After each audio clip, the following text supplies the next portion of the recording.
This is Ron Paul with your weekly update for April 19th.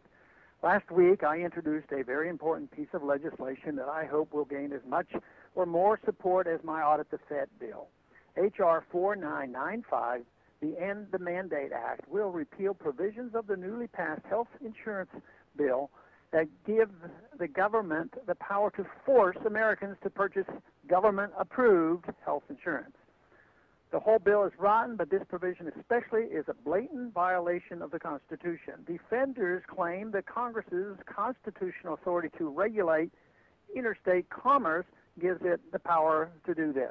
However, as Judge Andrew Napolitano and other distinguished legal scholars and commentators have pointed out, even the broadest definition of regulating interstate commerce cannot reasonably encompass forcing Americans to engage in commerce by purchasing health insurance. Not only is it unconstitutional, it is a violation of the basic freedom to make one's own decisions regarding how best to meet the health care needs of ourselves and our families. The new law requires Americans to have what is defined as minimum essential coverage. Some people may claim that the requirement to have minimal essential coverage does not impose an unreasonable burden on Americans. There are two problems with this claim. First, the very imposition of a health insurance mandate, no matter how minimal, violates the principles of individual liberty upon which this country was founded.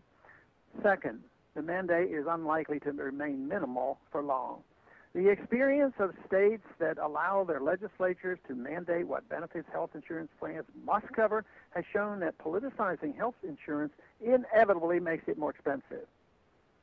As the cost of government-mandated health insurance rises, Congress will likely respond by increasing subsidies for more and more Americans, adding astronomically to our debt burden. Insurance mandates undermines the entire principle of what insurance is supposed to measure, that is, risk.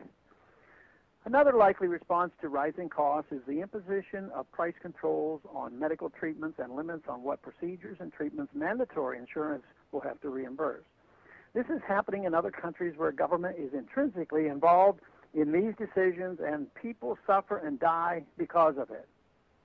This will only increase the bottom line of the very insurers the legislation was supposed to control. Meanwhile, alternative methods of health care delivery and financing, such as concierge doctors, alternative medicine, or physician-owned hospitals, will be greatly harmed, if not put out of business altogether, when the entire country is forced into the insurance model. It will be difficult for families to come up with extra money to pay for alternate health care of their choice when their budget has been squeezed by this mandate to buy insurance. This will, in turn, reduce competition for health care dollars. Health insurers, like many other corporations in other industries, have now used the legislative process anti-competitively to corner the health care market.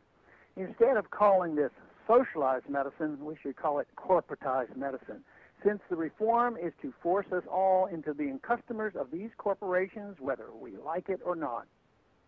Congress made a grave error by forcing all Americans to purchase health insurance. The mandate violates fundamental principles of individual liberties and will lead to further government involvement in health care. It is time for legislation that fights back for the freedom of the people on this issue. It is time to end the mandate. Thanks for calling this update. A new update is placed on this number, 888-322-1414, every Monday.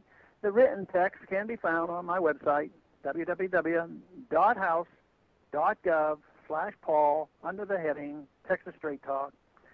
Thanks for calling.